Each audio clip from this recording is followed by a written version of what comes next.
নমস্কার বন্ধুরা, কেমন আছেন সবাই? কৃষিকদা লাইফস্টাইলের আর একটি ব্লগে আপনাদেরকে স্বাগত জানাই।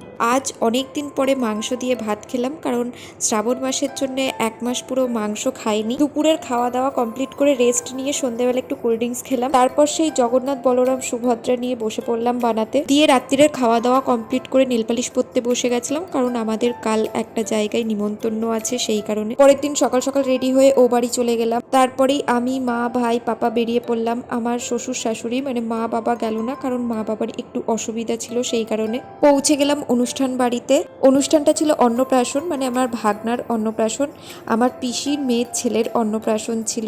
আমার বাবা এখানে আশীর্বাদ করে নিল। ওর আগের দিনই আসল রিচুয়ালস হয়ে গেছিল, সেই দিন শুধু সবাইকে নিমন্ত্রণ করে খাওয়া দাওয়ার আয়োজন করেছিল। তারপরে আমরা এখানে খেতে বসে গেলাম, পিসি, পিসেমশাই, বড় জেঠু, ভাই, আমি, মা, সবাই। তারপরে এখানে নান, চানা মটর দিয়ে দিল। তারপরে রাইস চলে আসলো, ডাল, আলুর চিপস, মাছ, মাংস, চাটনি, পাঁপড় সবই খেয়েছি। 2 রকমের মিষ্টিটা খাইনি।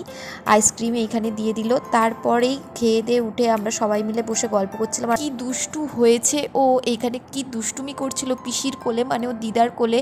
চলে গেলাম ছাদে, ওর ফটোশ্যুট হচ্ছিল। সেদিন এত গরম পড়েছিল, ও একটা ড্রেস পরে ফটো তুলতে পারেনি। যখনই ড্রেস পরানো হচ্ছে তখনই কাঁদছিল, ভীষণ কষ্ট পেয়েছে ও।